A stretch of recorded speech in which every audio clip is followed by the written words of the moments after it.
மத்தேயு 7:24 வசனத்தை நாம எடுத்தவங்க வாசிக்கலாம். ஆகையால் நான் சொல்லிய இந்த வார்த்தைகளை கேட்டு இவைகளின்படி செய்கிறவன் எவனோ அவனை கன்மலையின் மேல் வீட்டை கட்டின புத்தி உள்ள மனுஷனுக்கு ஒப்பிடுவேன். பரலோக பிதாவே, இந்த காலவெளியில் எங்களோடு பேசும் இடைப்படும் தடைகளை எல்லாம் மாற்றி உடைய பிள்ளைகளை ஆசீர்வதிக்கும்படியாய் பரிசுத்த ஆவியானவர் வெளிப்பட்டு ஒவ்வொரு இருதயங்களையும் அப்பா இருதயங்களை ஆராய்ந்திருக்கிறவர் தேவையானவைகளை நீர் பேசி ஆசீர்வதி. தகப்பனாய் இயேசுவின் நாமத்தில் அடிமையும் தாழ்த்தி ஒப்பு கொடுக்கிறேன் நல்ல பிதாவே. ஆமேன், ஆமேன், அல்லேலூயா, ஆமேன். இந்த வசனம் ஆண்டவர் அவர் கன்க்ளூஷனா அவர் சொல்லக்கூடியதை நாம் பார்க்கிறோம். 5, 6, 7 அதிகாரங்களிலே நாம் கேள்விப்பட்டிருப்போம். மலை பிரசங்கம் என்று பொதுவாக சொல்லுவார்கள். என்ன பிரசங்கம்?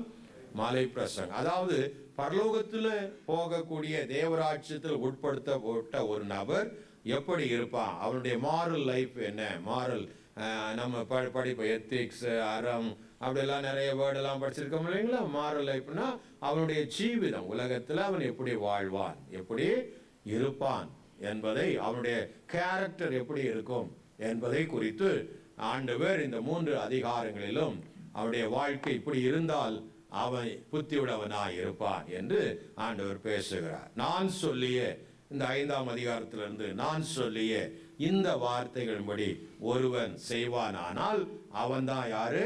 புத்தி உள்ளவன். காரணத்தை எல்லாம் சொல்லாம புத்தி உள்ளவன். அதுக்கு ஆப்போசிட் அது என்னது? Wise fool. ஆமேன்.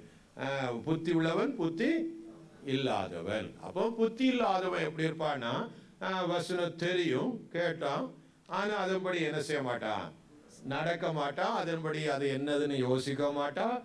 இந்த வசனம் இப்படி சொல்லுதே, நான் அப்படி இருக்கேனான்னு ஒரு நாளும் கேள்வி கேட்கவும் மாட்டான். அவன் எப்படிப்பட்டவனா இருக்கிறான்னா, மணல் மேல கட்டப்பட்டு தன் வீட்டை கட்டின புத்தி இல்லாதவனை போல இருப்பான். அல்லேலூயா. காற்று வீசும், புயல் அடிக்கும், பெருமழை வரும், வந்தா அது அப்படியே வீட்டை வாரி கொண்டு போயிடும். அப்படி ஆவிக்குரிய ஜீவியத்தை குறித்து சொல்லுகிறார். அல்லேலூயா. அவன் நிலை நிற்க முடியாது. அவன் என்ன செஞ்சிடுவான்? கெட்டு போயிடுவான். ஆனா ஒரு தேவ பிள்ளை இந்த வார்த்தையின்படி தன்னுடைய வாழ்க்கை அமைத்து தேவன் என்னெல்லாம் நிறைய சொல்லுகிறார் இல்லைங்களா. ஆவியிலே எளிமை உள்ளவன், ஆவியிலே எளிமை உள்ளவன், அவன் நொறுங்கின ஆவி உள்ளவன், அவன் புரோக்கன் ஹார்ட், இருதயம் நொறுக்கப்பட்டவன். அல்லேலூயா. ஆமென். இது ஒரு தேவ பிள்ளைகளுக்கு மிக மிக அவசியம். ஆமென். ஒரு மனம் திரும்பின இருதயம், மனம் திரும்பின இருதயம். கர்த்தர் ஒரு போதகத்தை கொண்டோ அல்லது ஒரு பாடல் மூலமாகவோ அல்லது ஒரு வேதத்தை வாசிக்கிறது மூலமாகவோ அவன் செய்யும் போது அது அவனை உணர்த்தி வைக்கும். அல்லேலூயா. அண்டர்ஸ்டாண்ட் பண்ண வைக்கும். ஆமென். ஒரு உணர்வை உண்டாக்கும். அந்த ஆமென், அதுதான் மிக மிக, அதாவது கீழ்ப்படிய இணங்க செய்யும். அதுதான் அது முக்கியம். ஆமென். நம்ம படித்து கேள்விப்படுறதை விட அதன்படி நாம வாழும் போதுதான் அதனுடைய பலன் நமக்கு உண்டாயிருக்கும். இல்லைன்னா நம்ம ஏதோ பேரளவுல வேதத்தை நாம வாசிப்போம், கேட்போம், ஆனா அதன்படி நடக்காதவன் அவன் புத்தி இல்லாதவன். அவன் நடக்காத யாரு? புத்தி இல்லாதவன், ஞானம் இல்லாதவன், ஞானமற்றவன் என்று வேதம் நமக்கு சொல்லுகிறது. அல்லேலூயா. ஆமென். ஆமென். சாந்த குணத்தை குறித்து ஆண்டவர் சொல்லுகிறார். நீ பூமிக்கு உப்பாய் இருப்பாய் என்று சொல்லுகிறான். நீ ஒளியாய் இருக்கிறாய் என்று சொல்லியிருக்கிறார். அல்லேலூயா. நிறைய சொல்றார் இல்லைங்களா 5ஆம் அதிகாரத்துல. ஆமென். 6ஆம் அதிகாரத்துல அவர் ஆமென் அல்லேலூயா நம்ம பொதுவான வாழ்க்கை, ஒரு மனிதனுடைய வாழ்க்கை ஆமென் கவலைப்படக்கூடாது, தேவனை சார்ந்து இருக்கணும், அவன் தேவனை டிபெண்ட் பண்ணி வாழணும் என்பதை குறித்து பேசிக் கொண்டு வருகிறார். 7ஆம் அதிகாரத்தில் செவிப்பதை பற்றி பேசுகிறார். அல்லேலூயா. இப்படி ஒரு தேவ பிள்ளை எப்படி இருப்பான் என்கிறத ஒரு சம்மரியா, வேதத்தை ஒரு சம்மரியா தொகுத்து ஆண்டவர் அந்த மலை பிரசங்கத்தில் என்ன செய்தார்? சொல்லி இருக்கிறார். அல்லேலூயா. எத்தனை பேர் வாசித்திருக்கீங்க? இந்த ஆண்டுல எத்தனை பேர் வாசித்தீங்க? இந்த ஆண்டுன்னு ஏன் கேட்டோம்னா, நம்ம தொடர்ந்து அந்த வேதத்தின் அடிப்படையில் வாசித்து இருந்தா நம்ம என்ன செஞ்சிருக்கணும்? வாசித்து முடித்து இருக்க வேண்டும். 5ஆம் அதிகாரம் பார்க்காம சொல்லுங்க. 5ஆம் அதிகாரம் கடைசி வசனம். அதுங்களா நம்ம படிக்கவே இல்லை. பிதாவாகி தேவன் பூரண சற்குணராய் இருக்கிறது போல நீங்களும் பூரண சற்குணராய் இருங்கள். அல்லேலூயா. அதாவது என்ன அர்த்தம்னா, இது முடியாத காரியம் அல்ல, முடியும், உன்னால முடியும் என்பதைத்தான் ஆண்டவர் சொல்லுகிறார். ஆமென். சின்ன பிள்ளைகளுக்கு ஹெலிகாப்டர் வாங்கி தரேன் அப்படிலாம் ஏமாத்துற தேவன் அல்ல. அல்லேலூயா. உங்களுக்கு புரியுதுன்னு நினைக்கிறேன். உங்களால வாழ முடியும், வாழணும் என்பதற்காகத்தான் இந்த சத்தியத்தை ஆண்டவர் சம்மரைஸ் பண்ணி நமக்கு முன்ன வைக்கிறார். அல்லேலூயா. ஆமென். அப்போ இந்த வார்த்தையை கேட்டு இந்த வார்த்தையின்படி செய்கிறவன் தான் அவன் தன் வீட்டை தன் கண்மலையில கட்டி, ஆமென், புத்தியுள்ள மனுஷனுக்கு ஒப்பாக இருக்கிறான். அவ பெருமழை வந்தாலும் காற்று அடிச்சாலும், வாழ்க்கையில பெருமழை வரும், காற்று வரும், புயல் வீசும், ஆமென், எல்லாம் வீசினாலும் என்ன செய்யாது. ஆமென். காற்று வீசட்டும், புயல் அடிக்கட்டும், எனது நங்கூரம் இயேசு இருக்கிறார், எனது நங்கூரம் இயேசு இருக்கிறார், பயப்பட மாட்டேன், பயப்பட இயேசு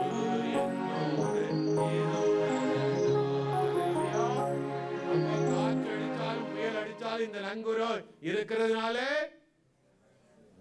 கண்மலையில போட்ட வச்சு கட்டி வச்சிருக்காமே. நல்லலோயா. அப்ப புத்தி அவசியம். எல்லாரும் சொல்லும் புத்தி. புத்தி யாருக்கெல்லாம் புத்தி இருக்கு இப்போ பார்க்க போறோம். அல்லேலூயா. அப்புறம் கையை வைத்துட்டு ஐயோ இதெல்லாம் என்கிட்ட இல்லையா அப்படிலாம் யோசிக்க கூடாது. ஆமென். அல்லேலூயா. ஆமென். அவன் இப்படிதான் நீங்க ஏதோ ஒரு இதுல படிச்சிருப்பீங்க. ஆமென். ஒரு பெண்மணி ரொம்ப திமிரு உள்ளவ, ரொம்ப பயங்கரம். அவ கல்யாணம் பண்ணா நான் பண்ண மாட்டேன்னே இருந்தா.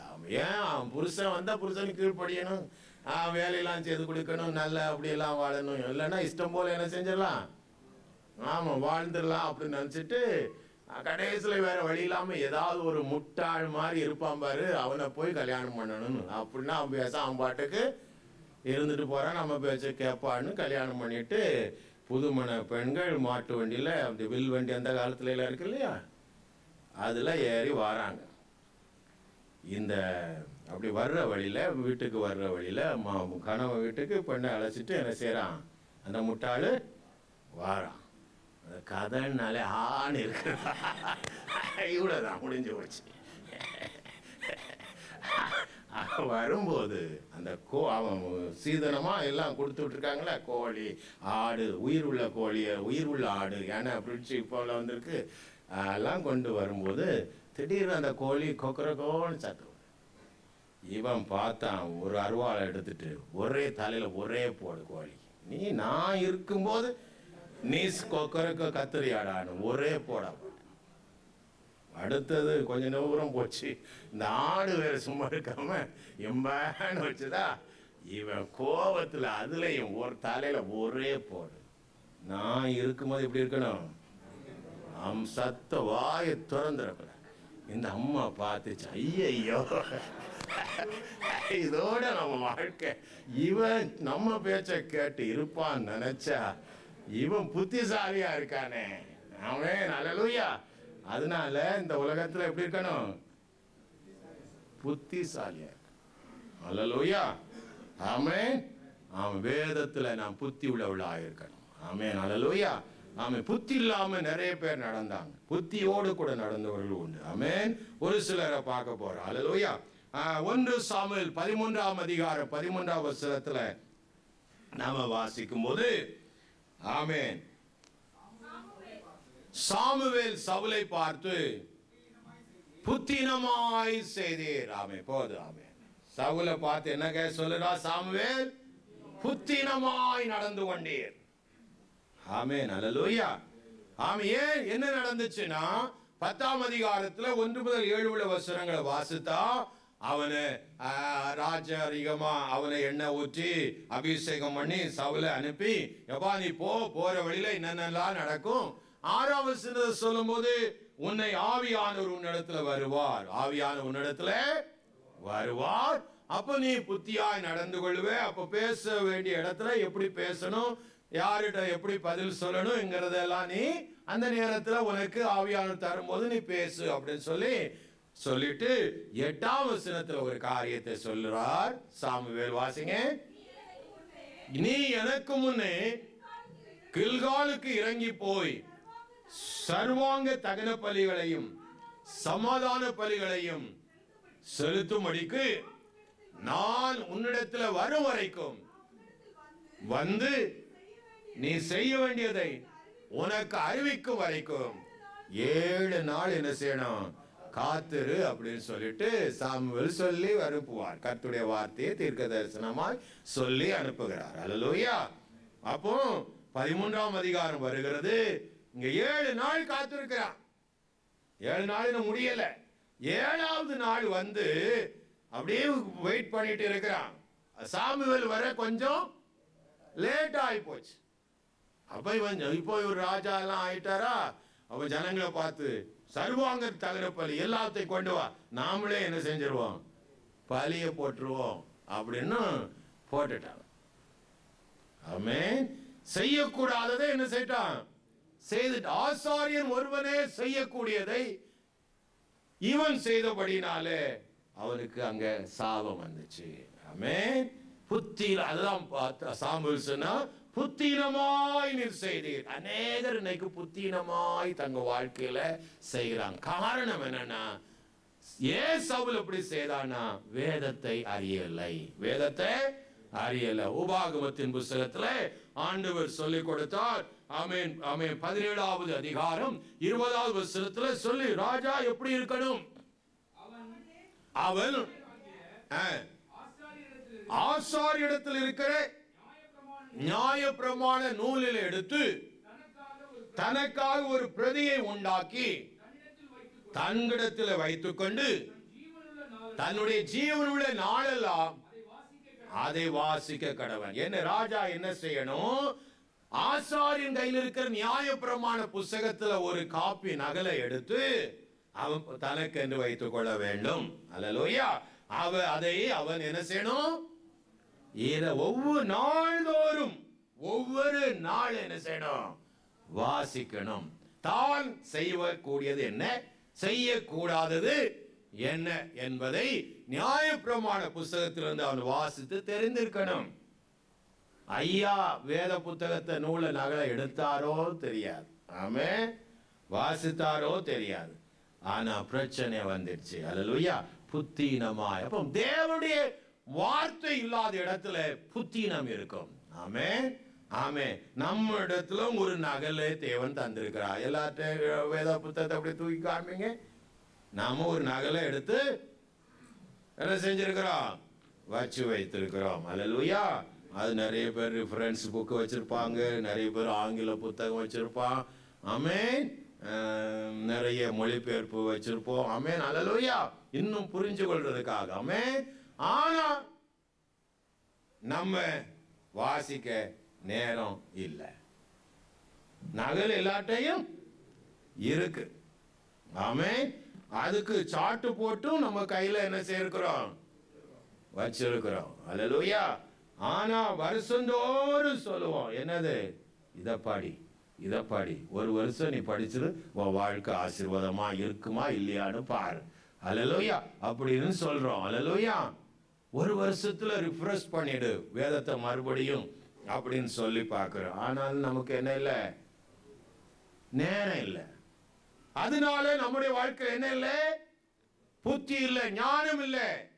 ஞானம் இல்லாத பட்சத்தில் நம்முடைய காரியங்கள் எல்லாம் ஃபெயிலியர் ஆகிறது. அல்லேலூயா.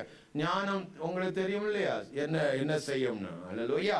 இப்போ பாருங்க, சில நம்ம இப்போ வளர்ந்த பிறகு நம்ம நினைப்போம், இப்போ நினைக்கிறோம் இல்லைங்களா, சே எங்க அப்பா படிடான்னு சொன்ன, நாங்கள் அப்படி விளையாடி இப்படி சண்டை போட்டு அடி போட்டு சுற்றி இன்னைக்கு இந்த மாதிரி கஷ்டப்படுறேன் அப்படின்னு நம்ம இப்போ யோசிக்கிறோம் இல்லைங்களா? அதான் முட்டாள்னு அடையாளம். அதுக்கு பேர் தான் என்னது? முட்டாள். இங்கே எத்தனை முட்டாள் இருக்கிறீங்க? நம்மளும் சேர்த்துக்கிற வேண்டியதான். அல்லேலூயா. ஆமென். முட்டாள்தனமா அப்படிலாம் பண்ணிட்டோம். ஆமென். அல்லேலூயா. ஆமென். ஹலோ. ஆமென். ஆமென். சிலப்பம் படிக்கிறவங்க நம்ம என்ன, நீ நல்ல இப்ப கஷ்டப்பட்டா பின்னாடி என்ன எப்படி இருப்ப? நல்லா இருப்ப அப்படின்னு சொல்லி கொடுப்போம் இல்லையா? தகப்பமாரு நமக்கு சொல்லுவாங்க, எவடா நீ இப்ப கஷ்டப்படு, பின்னாடி நல்லா இருப்ப. இல்லைங்க அப்படின்னு சொல்லிட்டு வாழும்போது நமக்கு என்ன, இப்போ என்ன செய்யறோம்? நிறைய பேர்ல சில பேர் கஷ்டப்படுறோம். கஷ்டமான லேபர் வேலை, கஷ்டமான காரியங்கள். படிக்க வசதி இல்லாமையா போயிடுச்சு, அது வேற விஷயம். அல்லேலூயா.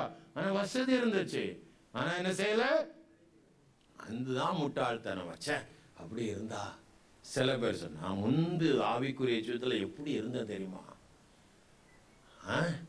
தீர்க்க தரிசனம் டான் என்ன செய்யும்? வரும். அப்படி இருந்தேன் பாரு ஆண்டவருக்குள்ள. இப்போ எப்படி இருக்கிறோம்? முட்டாளா ஆயிட்டோம். ஆமென். அல்லேலூயா. காரணம் என்ன? புத்தியினத்திற்கு இந்த வேத வசனத்தை நமக்கு முக்கியத்துவத்தை என்ன செய்யல? கொடுக்கல. அல்லேலூயா. முக்கியத்துவத்தை கொடுக்கல. ஆமென். இந்த வேத வாக்கியத்துக்கு யார் யார் முக்கியத்துவத்தை கொடுக்கிறாங்களோ அவங்க வாழ்க்கையே நன்றாயிருப்பார்கள். அல்லேலூயா. ஆமென். உபாகம் முழுதும் வாசிங்க. நீ நன்றாயிருப்பதற்கு, நீ நன்றாயிருப்பதற்கு, நீ நன்றாயிருப்பது, நான் சொல்லிய வசனங்களை, நான் சொல்லிய வார்த்தைகளை கேளு அப்படின்னு சொல்லிட்டே இருப்பார். இந்த முட்டாள் ஆமென் சவுல் என்ன செய்தான்? ராஜபாரத்தையே என்ன செய்தான்? இழந்து போனான். கீழ்ப்படியாமையிலே வேத வசனத்தை அறியாம போனான். அவன் மார்க் 12:24 சொல்லுகிறது, வேதத்தை அறியாதபடினாலதான் தப்பான எண்ணம் வருகிறது. வேதத்தை அறியாதபடி என்ன எண்ணம் வருது? தப்பான எண்ணம் கொள்றோம். வேதத்தை அறியாதனால்தான் தப்பான எண்ணங்கள் என்று வாழுகிறோம். அல்லேலூயா. ஆமென். ஞானம் புத்தி என்ன அர்த்தம்? ஒரு காரியம், ஒரு பிரச்சனை, ஒரு சூழ்நிலை வருதுன்னா அது கரெக்டான சொல்யூஷனை கண்டுபிடிக்கிறதுக்கு நல்ல ஒரு ஞானம். அல்லேலூயா. ஆமென். அவசியம் நல்ல ஒரு ஞானம். இப்படி பிரச்சனை நமக்கு மோசமாயி ஆயின பிறகு ஐயோ இப்படி செஞ்சிருக்கலாமே. ஆமென். அப்படி ஃபார் எக்ஸாம்பிள் என்னையே சொல்றேன்னு, நமக்கு இப்போ இந்த ஹார்ட் இப்படி எல்லாம் ஆகி போச்சுங்கள. 3 வருஷத்துக்கு முன்னாடியே ஒரு சின்ன இது எனக்கு வந்துச்சு. நம்ம மறுபடியும் எக்ஸசைஸ் பண்ணணும், மத்தியானம் 1 hour அதை தூங்குறத விட்டுறணும், சாப்பிட்ட உடனே தூங்குறத விட்டுறணும், நம்ம அதை வேற எதுக்கு அதை பயன்படுத்தணும்னு ஒரு 21 நாள் ஃபாஸ்டிங்லேயே இந்த தீர்மானங்களாக எடுத்தேன். ஆனால் அதை என்ன செய்யலை, இம்ப்ளிமெண்ட்டு பண்ணதில் அதுக்கு நேரம் இல்லாமல் போயிட்டு. அல்லேலூயா. அதனால இப்போ நம்ம என்ன செய்தோம்? இதுதான் பேர் என்னது? புத்தியினம். இதுக்கு பேர் என்னது? அதனால தயவு செய்து எல்லாம் நல்லா எக்ஸசைஸ் பண்ணுங்கன்னு சொல்கிறேன். ஆமென். கொஞ்சம் எக்ஸசைஸுகள் அவசியம். ஆமென். அட்லீஸ்ட் 1/2 hour என்ன செய்யணும்? 1 கிலோமீட்டராவது என்ன செய்யணும்? நடக்கணும். ஆமென். என்ன ஒரு மாதிரி பார்க்குறியா? ஆமென். நடக்கணும். ஆமென். அல்ல இப்போ அது நாள் இருக்குன்னு சொல்லிட்டு இருக்காத, இப்பவுமே செஞ்சு. அப்போ சவுல் என்ன செய்தான்? புத்தியினமாய் நடந்தான். அல்லேலூயா. ராஜபாரத்தை இழந்தான். அல்லேலூயா. மத்தேயு புஸ்தகம் 25ஆம் அதிகாரத்துல 3-4 வசனங்களிலே புத்தி இல்லாத கன்னிகைகள் அங்க கொஞ்சம் பேர் இருக்கிறாங்க. யார் இருக்கிறா? புத்தி விளக்கு இருக்க எல்லாருமே கன்னிகைகள், எல்லாருமே கிறிஸ்தவன், எல்லாருமே பெந்தகோஸ்தே அசெம்பிளி ஆஃப் காட்ல இருக்கிறான். அல்லேலூயா. ஏஜில வந்து உட்கார்ந்து இருக்கிறோம். ஆமென். ஆமென். எல்லாரும் பார்க்கும்போது நல்ல அழகான கன்னிகைகள். அல்லேலூயா. புரியுதுங்களா? ஆனா எதுக்கு வெயிட் பண்ணிட்டு இருக்கிறாங்க? மணவாளன் வருவதற்காக ஆயத்தம் பண்ணிக்கிட்டு வெயிட் பண்றாங்க. நாம எதற்கு ஆயத்தமாய் இருக்கிறோம்? மணவாளன் ஆகிய இயேசு சீக்கிரம் வர வேண்டும் என்று ஆவலோடு நாம் என்ன செய்யறோம்? எதிர்பார்த்துட்டு இருக்கிறோம். ஆனா அந்த புத்தி இல்லாத கன்னிகைகள்ட்ட இருந்த பிரச்சனை என்னன்னா, விளக்கு இருக்கு, வேத வசனம் கையில இருக்கு. அல்லேலூயா. அப்புறம் என்ன இருக்கு? கொஞ்சம் பாத்திரமும் இருக்கு, ரட்சிப்பும் இருக்கு. ஆனா என்ன இல்ல? எண்ணெய் இல்ல. எண்ணெய் கொஞ்சம் இருந்துச்சு, அது என்ன செய்யுச்சு? போதுமானதா இல்ல. அல்லேலூயா. புரியுதுங்களா? அப்போ கிருபை, அதாவது தேவ கிருபை, கிருபையை என்ன சொல்லலாம்னா பரிசுத்த ஆவிக்கு அடையாளமா சொல்லலாம், பல இதற்கு அடையாளமா சொல்லலாம். ஆமென். நிறைய பேர் தப்பான எண்ணம் எப்படி வருதுன்னா, அவங்க புத்தியினம் இல்லாதபடினால ரட்சிக்கப்பட்ட உடனேயே நான் பரிசுத்த ஆவி பெற்றுட்டேங்கிற தப்பான எண்ணம். இது என்னது? தவறான உபதேசம், எண்ணம். நிறைய பேருடைய வாழ்க்கையில ஏன் பரிசுத்த ஆவியை பெறலன்னா, அவங்களாகவே நம்பிக்கிட்டு இருக்கிறாங்க, ரட்சிக்கப்பட்டாச்சு இல்லையா, நான் என்னதை பெற்றுட்டேன். நாங்கெல்லாம் புது நன்மை எடுத்த உடனே ரோமன் கத்தோலிக்கல சொல்றேன், பிஷப்பு ஒரு நாள் வருவார், நாங்கெல்லாம் ரெடியா இருப்போம். அவர் வந்து நெத்தில டட்டான்னு ஒரு அந்த எண்ணெய் லைட்டா வச்சுட்டு ஒரு அடி தட்டு, அதே பயங்கர வலிக்கும், ஒரு மாதிரி செய்யும். ஆமென். உறுதி பூசுதல், கன்ஃபர்மேஷன். என்னது? கன்ஃபர்மேஷன் கொடுப்போம், அதாவது உறுதி, கன்ஃபார்ம் பண்றது. நீ பரிசுத்த ஆவியின் அடையாளத்துக்கு ஒப்பாக சொல்லுவார், பரிசுத்த ஆவி பெற்றுக்கொள். பேதுரு அந்த அந்த சமரிய பட்டணத்தில் வந்து சமரியா பிலிப்பு ஊழியத்து நடுவில் ஒவ்வொரு பேர் கைகளை வைத்து பரிசுத்த ஆவியை நிரம்பினார் இல்லையா, அதுக்கு அதே போல இவங்களும் என்ன செய்வாங்க? அப்படி செய்வாங்க. ஆனா பரிசுத்த ஆவி ஒண்ணு என்ன செய்யாது? வராது. அல்லேலூயா. ஆமென். அதே மாதிரிதான் பெந்தெகோஸ்தேல நிறைய பேர் இருக்கிறாங்க. எப்படி சொல்லிட்டு இருக்கிறாங்க? ரட்சிக்கப்பட்டாச்சுன்னா என்ன வந்துருச்சு? அப்போ நம்ம ஒரு மாதிரி பைத்தியம், அதாவது புத்தி இல்லாதவங்க தானே. ஹலோ, புத்தி இல்லாத அங்கதானே.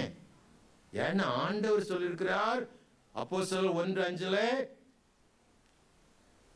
வேகமா வாசிங்க.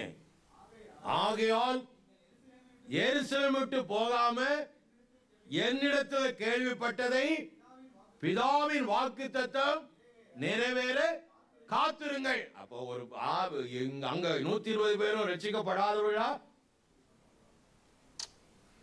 ரட்சிக்கப்பட்டவர்கள்.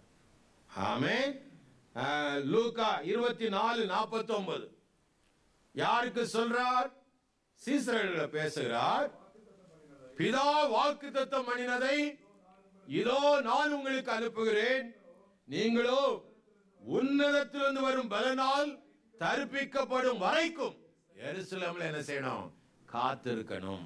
அல்லேலூயா. தரிப்பிக்கப்படும் வரைக்கும் நீ என்ன செய்யணும்? அப்போ ரட்சிக்கப்பட்டா போதுமே, ஏன் நமக்கு பரிசுத்த ஆவி இன்னொன்னு இருக்கணும் அவசியம் இல்லதானே? அது தப்பான எண்ணம், வேதத்தை சரியாக அறியாதபடினால வந்து, அல்லது அதை குறித்து நமக்கு என்ன கிடையாது? அக்கறை கிடையாதபடினால இந்த பெற்ற ரட்சிப்பையோ பெற்ற கிருபையையோ காத்துக்கொள்ள முடியல. பெற்ற கிருபைகளை ரட்சிப்பையும் காத்துக்கொள்ள முடியல.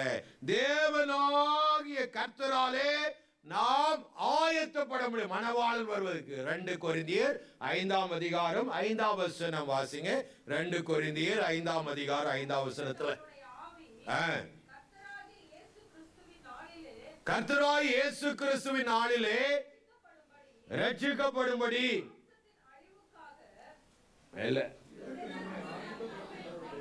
இதற்கு நம்மை ஆயத்தப்படுத்துகிறவர் கர்த்தரே, ஆவியின் அச்சாரத்தை தந்தவரும் அவரே. கரங்களை வைத்து அல்ல சொல்லாமா? பரிசுத்த ஆவி வந்தா அங்க கன்ஃபர்மேஷன், அச்சாரம். அல்லேலூயா. ஆமென். கன்ஃபர்ம். பரிசுத்த ஆவி கடைசி வரைக்கும் நீ காத்துக்கொண்டு அவரோடு கூட வாழ ஆரம்பிச்சிட்டேனா, அதுதான் நித்திய ஜீவனுக்குள் போகிற ஆயத்தப்படுதல். அல்லேலூயா. உன்னை ஆயத்தப்படுத்துகிறவரும் கர்த்தரே, ஆவி என்ற அச்சாரத்தை உனக்குள் தந்தவரும் அவரே. அல்லேலூயா. அப்போ அந்த ஆவியானவர் அந்த மணவாளனுக்காய் ஆயத்தப்படுத்துகிறவர். அல்லேலூயா. உங்களை என்ன செய்கிறார்? ஆயத்தப்படுத்திக் கொண்டிருக்கிறார். அப்போ அந்த ஆவியானவர் தேவையா தேவையில்லையா? அதுக்கு நமக்கு என்ன வேணும்? வாஞ்சை, தாகம். அல்லேலூயா. அட்லீஸ்ட் என்னைக்காவது எனக்கும் இந்த ஆவியார் வேணும். அழுது இருக்கிறீங்களா? அழுதுருக்கேன்னா நான் ஒரு அழுகையோடு வந்தீங்களா ஆண்டவர்கிட்ட? அல்லது ஒரு வெட்கமாவது அடைஞ்சிங்களா? மற்றவெல்லாம் ஆவில் நிரம்பி பேசுகிறான், எனக்கு மட்டும் இல்லை, அப்படியாவது ஒரு கேள்வியா கேட்டு பார்த்தீங்களா? ஆமென், இல்லை. ஆமென், அல்லேலூயா. வஞ்சிக்கப்படாதிருங்கள். பவுல் அதுக்கடி சொல்றார், எச்சரிக்கையாயிருங்கள். அல்லேலூயா.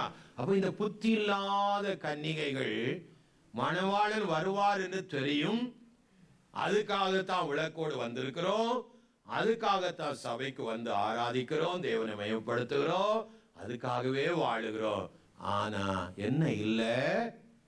பெற்ற கிருபையை நிலைத்திருக்க வழி இல்லாம போச்சு. அல்லேலூயா.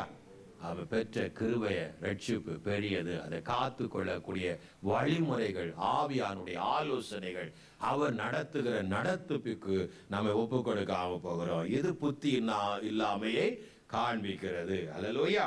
ஆமென், ஆமென், அல்லேலூயா.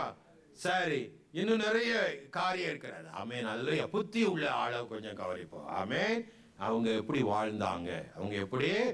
1 சாமுவேல் 18வது அதிகாரம், முதல்ல தாவீதை பாருங்க. 14ஆம் வசனம், 15ஆம் வசனம். தாவீது தன் செய்கைகளில் எல்லாம் புத்திமானாய் நடந்தான், கர்த்தர் அவனோடு கூட இருந்தார். அடுத்த வசனம், அவன் மகா புத்திமானாய் இருந்தான். கரங்களை சொல்லாமா? தாவீது எப்படி இருந்தானா? மகா கிரேட் விஸ்டத்தில் அப்படி நிறைஞ்ச இருந்தான். அல்லேலூயா. ஆமென். மகா புத்திசாலியா இருந்தான். தாவீது சவுல் கண்டு அவனை என்ன செய்வான்? பயப்படுவான். கண்டு அவன் ஞானம் உள்ளவனை கண்டு மனுஷன் என்ன செய்வான்? பயப்படுவான், ஒதுங்கி நிற்பான், கீழ்ப்படிவான். மற்றவன் எல்லாம் என்ன செய்வான்? கீழ்ப்படிவான். ஆமென், ஞானம். ஆமென். அவன் இந்த தாவீதுக்கு ஞானம் எப்படி வந்துச்சு?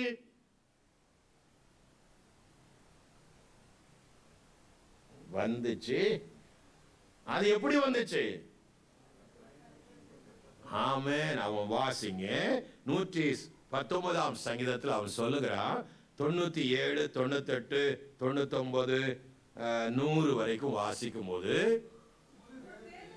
உமது வேதத்தில், முதலாவது அவன் சொல்றான், உம்முடைய வேதத்தில் நான் எவ்வளவு பெரிய, I delight in your word. Amen. Hallelujah. A pleasure in your word. Amen. Hallelujah. அவன் சொல்றான், என்ன அர்த்தம்? உம்முடைய வேதத்தில் எவ்வளவு பிரியமாயிருந்தேன், அதுதான் என் வாழ்க்கையிலேயே நாள் முழுதும் எனக்கு தியானம். ஆமென். ஹல்லேலூயா. கரங்களை எல்லாம் சொல்லாமா? ஆமென். நமக்கு என்ன பிளஷர், நமக்கு என்ன டிலை, நாம் எந்த எதுல டிலைட்டா நம்முடைய சந்தோஷத்தை அனுபவிச்சுட்டு இருக்கிறோம்? எதுல சொல்லுங்க? எதுலங்க? கொஞ்சம் என்டர்டைன்மெண்ட். அல்லேலூயா. கொஞ்சம் சீரியல். ஆமென். சீரியல்னா அந்த நல்ல கிரெயின் இல்லை, அந்த டிவி சீரியல்லாம் நடிக்கிறாங்களே அந்த அழுகை ஒப்பாரிகள், அதில் அவன் அடுத்த வாரம் என்ன நடக்கும், அடுத்த வாரம் என்ன ஆகும், அவன் இவளை போட்டு தள்ளுவாளா, அவன் அவனை போடுவான் அப்படின்னு அதில் ஒரு என்டர்டெயின். இதில் என்ன வரப்போகுது? நம்முடைய ஆத்மா நஷ்டம் அடைய போதா? நல்லது தானே சொல்றாங்க உலகத்துக்கு, மாரல் லைஃப் இப்படி இருக்கணும்னு. ஆமென். சினிமா என்ன நல்லது இல்லை? நல்லது இருக்கு, கெட்டது இருக்கு. நல்லதை நீ எடுத்துக்க, அதனால 2 மணி நேரமே பாரு. நல்லதை இதை மட்டும் கிளிக் பண்ணி போட்டுறாரு. ஆமென். அதுக்கெல்லாம் ஆள் இருக்குங்க. இந்த பாஸ்டர் சினிமா பார்க்க சொன்னார். ஆமென். ஹல்லேலூயா. ஆமென். அந்த கண்டென்ட் எடுக்க மாட்டான், விட்டுருவான். ஆமென். ஹல்லேலூயா. அவன் அப்ப எதுல உங்க ஆத்துமா நேரத்தை டைமை வேஸ்ட் பண்ணிட்டு இருக்கிறது, இன்ட்ரெஸ்டா இருக்கிறது. ஹல்லேலூயா. சிலவனை பார்த்தா அப்படியே கூடிக்கொள்வான், ஊரில் அப்படியே ஊரு கூட்டம் மாதிரி கூடி கொள்வான். இந்த மனைவிகள் இந்த இட்லி தோசையெல்லாம் போட்டு சுட்டுட்டே இருப்பாங்க. இவன் கதை கதையாக பேசிட்டே உட்காந்து தின்னுக்கிட்டே, அவள் எப்படி போனா, நம்ம ஊரில் அவ்வளோ பாத்தியாடா இவ்வளோ பாத்தியாடான்னு ஒரே கதை. அல்லேலூயா, ஆமென். அப்படித்தானே? ஆமாவா இல்லையா? ஆமா. அப்படிப்பட்ட இதெல்லாம் நமக்கு. ஆனா தாவீதை பாருங்க, அவன் எப்படி சொல்றான் பாருங்க. அடுத்த வசனத்தை சொல்லுங்க.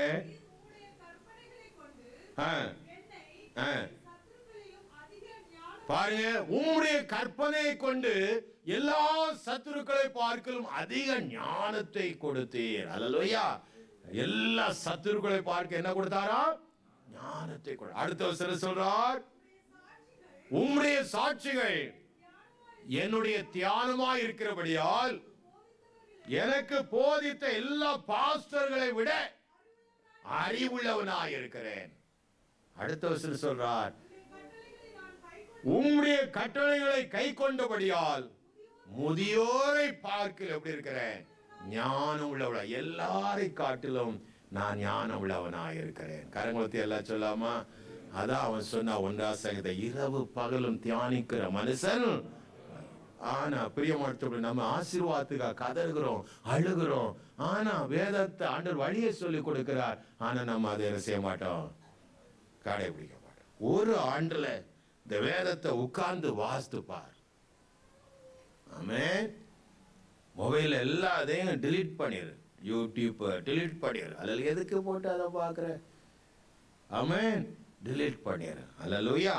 அப்புறம் என்ன கிராமம், இன்ட்ரெஸ்ட் கிராமா என்னது இல்லாமல் இருக்குல்ல. ஆமாம் ஆமாம் ஆமாம், எல்லாத்தையும் என்ன செஞ்சிரு, போவாத. வாட்ஸ்அப்பு வந்ததே ஆபத்து தான். ஆனாலும் வேறு வழி இல்லாத தான் அந்த மொபைல் வச்சுட்டு இருக்கோம். இல்லைன்னா பழைய காலத்து அல்கட்டெல்லாம் என்ன அல்கட்டெல்லாம் ஒரு மொபைல் வந்துச்சு நாங்கள் வந்த போது, அது போதுமானதாக இருந்துச்சு. ஆமென், அல்லேலூயா, ஆமென். எல்லாம் உங்கள் நேரத்தை கெடுத்து பொல்லாத ஆவிகள் உங்கள் வாழ்க்கையை கெடுத்து நாசமாக்க முடியாது. ஞானமற்றவளா இருக்க உங்களை அவன் பயன்படுத்துகிறான். கரங்களை எல்லாம் சொல்லாமா? அப்போ தாவீது எப்படி இருந்தான்? இன்னும் சொல்றா பாருங்க. 22 சாமுவேல் 22வது அதிகாரம் 22, 23, 20 வாசித்தா அந்த பகுதியை வாசிங்க. அவன் சொல்ற வசனத்தை கவனிங்க. என் மேல் அவர் பிரியமாய் இருந்தபடியால் விசாலமான இறுதிய இடத்துல என்னை கொண்டு வந்து என்னை தப்புவித்தார். பாருங்க, 1வது கர்த்தரின் நீதிக்கு தக்க முதலா நீதியாய் நடந்தேன் என்கிறான். 2வது சொல்லுகிறார், என் கைகளிலே சுத்தம் இருந்தது. என் கையில் எப்படி இருந்தது? என் வேதம் அவனுக்குள்ள இருக்கு. கையில் என்ன இருக்கு? சுத்தம் இருந்தது. 22வது, என் வழிகளை, கர்த்தருடைய வழிகளை என்ன செய்தேன்? காத்து கொண்டு வந்தேன். வழி விலகாதபடி எங்க தவறு வருகிறது என்று கண்டுபிடித்து என் வழிகளை காத்து கொண்டு வந்தேன். நான் என் தேவனுக்கு துரோகம் பண்ணினது. கொஞ்சம் நம்முடைய வாழ்க்கையை யோசித்து பாருங்க. எத்தனை முறை அந்த தேவனை வெக்கப்பட செஞ்சிருக்கிறோம். துரோகம் பண்ணி, முறுமுறுத்து, பாவம் செய்து, விடுன்னு சொன்னாலும் கேட்காம இன்னும் இப்போ விட்டுருவேன், இது நான் இன்னைக்கு ஒரு நாள் தான், நாளைக்கு விட்டுருவேன், இதோடு இந்த சத்துரு என்னோடு உழைந்தான் அப்படின்னு ஒரு பொருத்தனை வேற செய்கிறோம். அடுத்த நாள் அதே செய்கிறோம். அல்லேலூயா, ஆமென். ஆனா தாவீதை பாருங்க, உமக்கு நான் துரோகமே பண்ணினதில்லை. ஆமென். அதனால்தான் அவன் ஜெபிக்க, துணிகரமான பாவத்துக்கு என்னை விலக்கி காத்துக்கொள்ளும். பயந்து நடந்தான், கர்த்தருக்கு பயந்து நடந்தான். ஆமென். அப்படிப்பட்டவன். ஆமென். வழிகளை காத்து, நான் தேவனுக்கு துரோகம் பண்ணினது அசுத்தவோ பாவ காரியங்களுக்கு விலக்கி காத்து கொண்டு வந்தேன். அப்படி நியாயங்களை எல்லாம் எனக்கு முன்பாய் நிறுத்தினேன். அப்படி வார்த்தையெல்லாம் என் கண்ணு முன்ன என்ன செய்தேன்? நிறுத்தி வைத்தேன். அல்லேலூயா. நான் அவருடைய பிரமாணங்களை விட்டு விலகாமல் அவர் முன்பாக மன உண்மையாய் இருந்து, பாருங்க அந்த வேர்டு, மன உண்மை. அல்லேலூயா. உண்மையாய் தந்த பொறுப்புக்கு உண்மையாய், அல்லேலூயா, நடந்து வந்தேன். என் துர்க்குணத்துக்கு என்னை விலக்கி, எல்லா துர்க்குணத்துக்கு விலக்கி காத்துக்கொண்டேன். நாம சொல்ல முடியுமாங்க? புதிய ஏற்பாட்டு விசுவாசி நீங்க சொல்ல முடியுமா? தாவீது அப்படி நடந்ததுனால தான் ஆண்டவர் சொன்னார், அவன் என் இருதயத்துக்கெல்லாம் ஏற்றவன். அல்லேலூயா. அதனால்தான் தாவீதின் புதல்வனே என்று சொல்லி அழைக்கப்பட்டார். அல்லேலூயா. ஆமென். தகப்பனாகிய தாவீதின் வழியிலே நடந்தான். தகப்பனாகிய தாவீதின் வழியில, அந்த ராஜாக்கள் நல்ல வழியில நடக்கிறவங்களை எல்லாம் சொல்லிவிடுவா, தகப்பனாகிய தாவீதின், ஏன்னா அவன் அப்படி நடந்தாங்க. கரங்களுக்கு நன்றி சொல்லுவோமா? ஒரு நாள் தன்னுடைய மகனை அழைத்து, சாலமோனை அழைத்து அவன் சொல்கிறான், 1 நாளாகவும் 22வது அதிகாரம் 12வது வசனத்துல, ஆமென், சாலமோனே என்று சொல்லி அவனை கூப்பிட்டு, ஆமென், கர்த்தர் உனக்கு ஞானத்தையும் புத்தியையும் உணர்வை அருள்வாராக. கர்த்தர் எதை அருள்வாராக? உனக்கு ஞானத்தையும் wisdom and understanding அருள்வாராக. பிரச்சனையை, காரியங்களை புரிந்து கொள்ளக்கூடிய அண்டர்ஸ்டாண்டிங் தன்மை, அந்த ஞானத்தை தேவன் அருள்வாராக அப்படின்னு சொல்கிறார். அல்லேலூயா. ஆமென். 13வது வசனத்துல எப்படி இந்த ஞானமும் புத்தியும் உணர்வும் வரும் என்று சொல்லி கொடுக்கிறார். வாசிங்க. மோசேக்கு கற்பித்த நியமங்களையும் செய்ய நீ கவனமாயிருப்பாயானால் நீ ஞானவானாயிருப்பாய். கரங்களுக்கு எல்லாம் சொல்லாமா? அந்த வார்த்தையின் படி செய்ய கவனமாய். அதனால ஆண்டவர் சொன்னார், இந்த வார்த்தையை கேட்டு இதன்படி நடக்கிறவன் புத்தி உள்ளவனாயிருப்பான். அல்லேலூயா. ஆமென். அதனாலதான் சாலமோன் ஆண்டவர்கிட்ட போய் உனக்கு என்ன வேணும்னு ஆண்டவர் கேட்கும்போது அவன் ஞானத்தை முதலாவது வைத்தான். ஆமென். நீ எதை சம்பாதித்தாலும் ஞானத்தை சம்பாதி. அந்த ஞானத்துக்கு உயர்வானது வேற ஒண்ணுமே இல்லை. ஞானத்தை எந்த ஒரு கடையிலையும் வாங்கி படிக்க முடியாது. படிக்கிறதுனால ஞானம் வரப்போறது. நிறைய பேர் நினைச்சிட்டு இருக்கா, புத்திமான், அவன் ஞானவான், அவன் படிச்சு பெரிய MBBS அப்படி FRCC பேருக்கு பிறகு ஒரு 25 லெட்டர் போட்டோடனே பயங்கரமா படிச்ச ஆளு போல் இருக்கு. ஆமென். கல்யாண கார்டுல பேருக்கு அடுத்தாலும் எப்படி இருக்கணும்? MSc MBB அப்படி இப்படின்னு PhD அப்படி இப்படின்னு அப்படி லெட்டர் ரொம்ப பெருசா. ஆமென். அல்லேலூயா. ஒரு முறை எங்கள் அப்பா தெரியாமல் என் பேர் அவர் எழுதும்போது என் பேருக்கு கூட எஜுகேஷன் MSc போட்டு அனுப்பிட்டார். பீகாரில் இருக்கானா, அந்த ராஞ்சில் கம்ப்யூட்டர் படிச்சுட்டு இருக்கும்போது அங்கே உள்ளவங்க அந்த லெட்டரை பார்த்துட்டு, என்னது ஜார்ஜ் MSc அவனுக்கெல்லாம் அது சிரிப்பாக போச்சு. அவன் அதை யூஸ் பண்ணுறது இல்லை. நம்ம ஆட்கள் அது ஒரு பெரிய அப்படி படித்தவன் அப்படின்னு. அல்லேலூயா. வேதமே அறிவு. அல்லேலூயா. வேதம் இல்லைன்னா அவன் ஒண்ணுமே இல்லை. அது ஆண்டவர் சொல்றார், ஒரு மனிதன் உலகம் அனைத்தையும் ஆதாயப்படுத்தினான், தன் ஆத்துமாவை நஷ்டப்படுத்தினான், அவனுக்கு லாபம் என்ன? கேட்க மாட்டான். ஞானசான எடுடான பார்த்து கொள்ளலாம். அல்லேலூயா. ஆமென். அப்படி ஏதாவது நீ கீழ்ப்படி, பரிசுத்தாய் போர் கேளு. ஆமென். அல்லேலூயா. நேரம் இல்லை. ஆமென். ஆமென். ஆமென். நீதியாய்.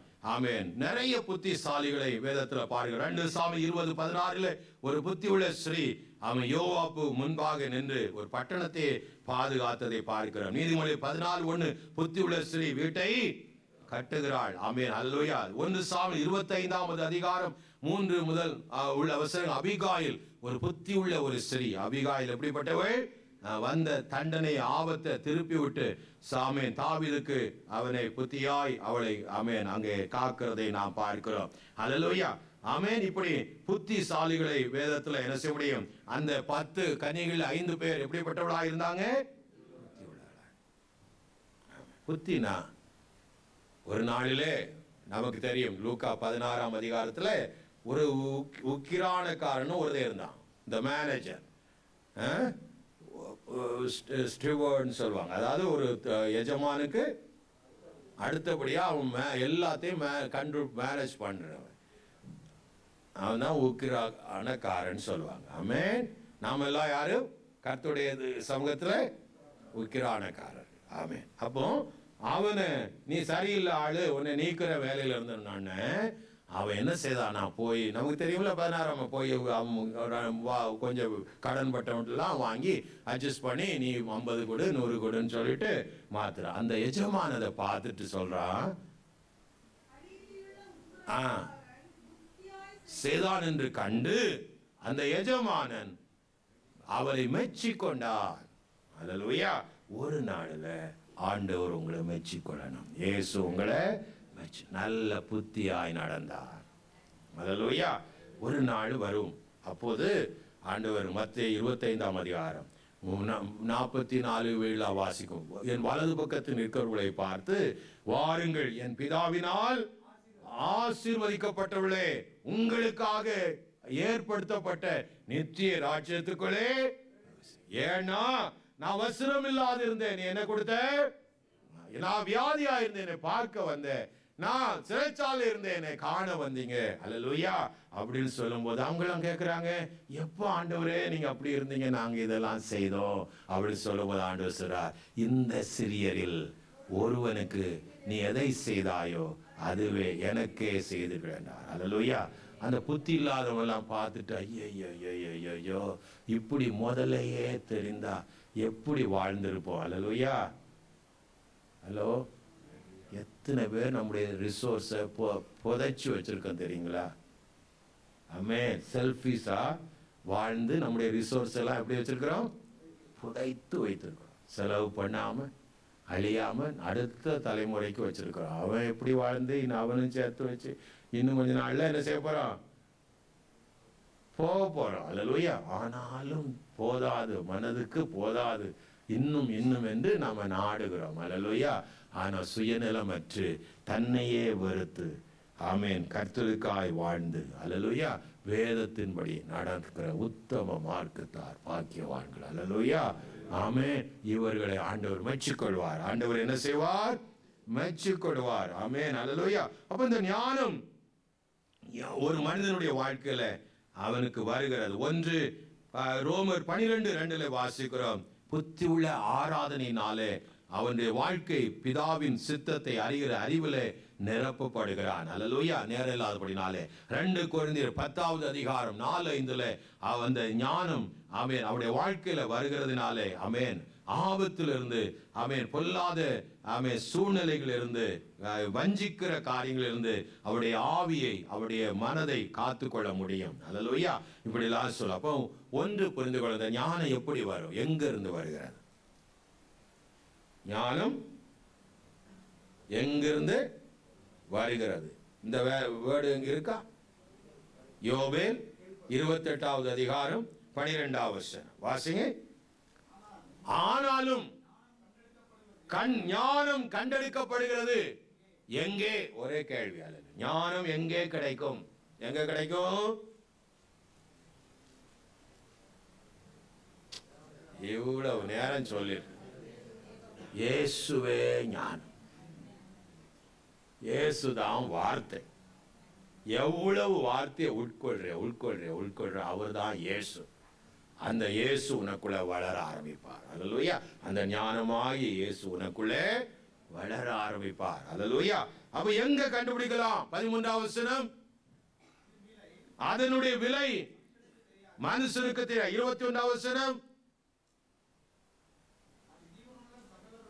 அது ஜீவனுள்ள சகலருடைய கண்களுக்கும் ஒளித்தும் ஆகாசத்து பறவைகளுக்கும் மறைந்தும் இருக்கிறது. 23ஆவது வசனம், 24ஆவது வசனம்,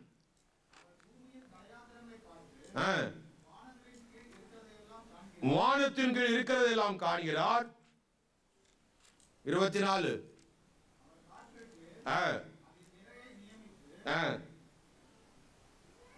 பூமியின் கடையாந்தரங்களில் பார்த்து வானங்களுக்கு இருக்கிறதை எல்லாம் காண்கிறார். தேவனோ அதன் வழியை அறிவார், அதன் ஸ்தானம் அவருக்கே தெரியும். 27 சொல்லுகிறார், அவர் அதை பார்த்து கணக்கிட்டார், அதை ஆராய்ந்து ஆயத்தப்படுத்தி மனுஷன் நோக்கி, இதோ ஆண்டவருக்கு பயப்படுவதே ஞானம்.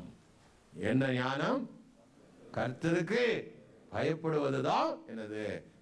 கர்த்தருக்கு பயப்படுவதிலே ஞானத்தின் எல்லாரும் எழுந்திருப்போம். ஆமென். கர்த்தருக்கு பயப்படுவதிலே ஞானத்தின் ஆரம்பம். இந்த ஞானம் எங்கே இருக்கிறது? உபாகமம் 4ஆம் அதிகாரம் 5:6 வாசிக்கிறோம், வேதத்துக்கு கீழ்ப்படுகிறதே ஞானமாய் இருக்கிறது. அல்லேலூயா, ஆமென். 3வது 1 யோவான் 2:27 வாசிக்கிறோம், பரிசுத்த ஆவியாகிய தேவன் உங்களுக்கு சகல சத்தியத்திலும் போதிக்கிறார், அவரே ஞானமாய் இருக்கிறார். அல்லேலூயா, ஆமென். 4வது, ஆமென், கர்த்தருடைய வார்த்தை, இயேசுடைய வார்த்தை போதனைகளினாலே பாடல்களினாலே ஞானவான்களாய் மாறுகிறோம். அல்லேலூயா, ஆமென். 5வது, யாக்கோபு 1:5 சொல்லுகிறது, ஒருவன் ஞானத்திலே குறைவுள்ளவனாயிருந்தால் ஜோதியின் பிதாவாகிய தேவனிடத்தில் என்ன செய்யணும்? கேட்கணும். 6வது, அதை தேடணும். புதையலை போல தேடுவாயாயில் கண்டடிக்கப்படுவாய். ஆமென். நீதிமொழி 8:17 சொல்லுகிறது, காலையிலே ஆயத்தமாகி காத்திருக்கிறவன் அதை கண்டடைவான். அல்லேலூயா. ஒரு விஷயம் கூட இந்த நல்ல தேவன், ஆமென், சொல்லுகிற ஒரு வார்த்தை, நான் சொல்லிய இந்த வார்த்தையின்படி கேட்டு அதன்படி செய்கிறவனே புத்தி உள்ளவனுக்கு ஒப்பாக இருக்கிறான். காற்று அடிக்கலாம், புயல் வீசலாம், அவருடைய வாழ்க்கையில வேதனைகள் வரலாம், கண்ணீர்கள் வரலாம், துக்கங்கள் வரலாம். ஆனால் நம்முடைய வாழ்க்கை, ஆவிக்குரிய வாழ்க்கை, எந்த ஒரு சேதமும் இல்லாமல் அசையாத ஒரு கற்பாறை மேலே கட்டப்பட்ட அஸ்திவாரமிட்ட வீட்டுக்கு அடையாளமாக இருக்கிறது. ஒரு விஷயம் கூட இந்த கால்வழியில் எல்லாரும் ஆண்டு கரங்களை உயர்த்தி, இந்த ஞானத்தை எனக்கு தாருங்கப்பா. நானும் ஒரு பொருத்தனையோடு, இதுவரைக்கும் இந்த வேதத்தை நீங்க வாசிக்காமல் இருக்கலாம், எப்பொழுது இந்த வேதம் உங்க கண்ணு முன்னே இருக்கட்டும். ஆமென். ஆண்டவரிடத்துல சொல்லுங்க, நாள்தோறும் இதை நான் வாசிப்பேன் ஆண்டவரே, நாள்தோறும் இதை தேடுவேன், இதுவே எனக்கு ஞானம், இதுவே எனக்கு புத்தி.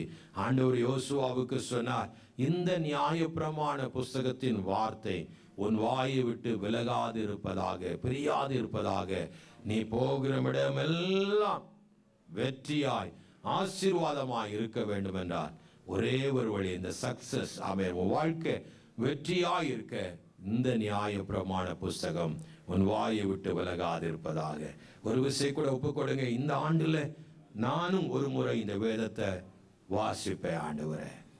எல்லாரும் கரங்களை உயர்த்தி பொருத்தனையோடு சொல்லுங்க, இந்த ஆண்டுல ஆண்டவரே நானும் ஒப்பு கொடுக்கிறேன், ஒரு முறையாயினும் வேதத்தை மறுபடியும் புதிதாக ரிஃப்ரெஷ் பண்ணி ஒப்பு கொடுத்து வாசிக்க ஒப்பு கொடுக்கிறேன். எந்த ஒரு டிஸ்ட்ராக்ஷனோ, எந்த ஒரு தகப்பன சத்துருடைய இடைஞ்சல்களோ, சினிமா பற்ற என்டர்டைன்மெண்ட்டுகளோ ஒன்றும் ஆண்டவரே என்னை இந்த வேதத்தை விட்டு திரும்பாதபடிக்கு ஒப்பு கொடுக்கிறேன்னு சொல்லுங்க.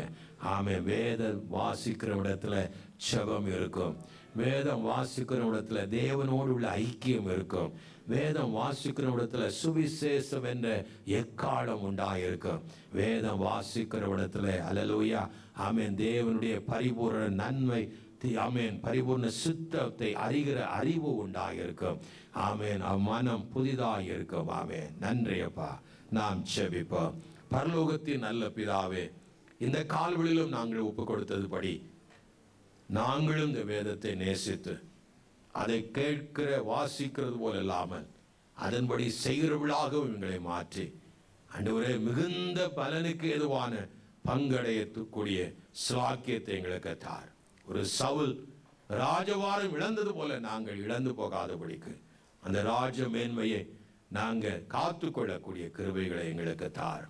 ஆண்டவரே, ஒரு தாவீது இரவு பகலும் அது தியானமாய் இருக்கிறது என்றும் நான் அதை மறக்கவில்லை என்றும் ஆண்டவரே அவர் சொன்னது போல நாங்களும் இரவு பகலும் அதை தியானிக்க உதவி செய்யும். ஏதோ கடமைக்கு வாசிக்காதபடிக்கு அதை தியானம் செய்து உட்கொள்ள எங்களுக்கு கிருபை தார். ஒவ்வொரு பிள்ளைகளையும் வார்த்தையிலே பலப்படுத்தும்.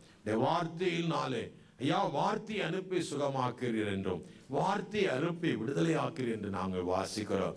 வார்த்தையே வெளிச்சம். ஆண்டவரே, எங்கள் வாழ்க்கைக்கு தேவையான அனைத்தையும் அதற்குள்ளாய் வைத்தபடியால் பிள்ளைகள் யாவரையும் வார்த்தை கொண்டு ஆசீர்வதியும் பலப்படுத்தும். இயேசுவின் நல நாமத்தில் பிதாவே, ஆமென்.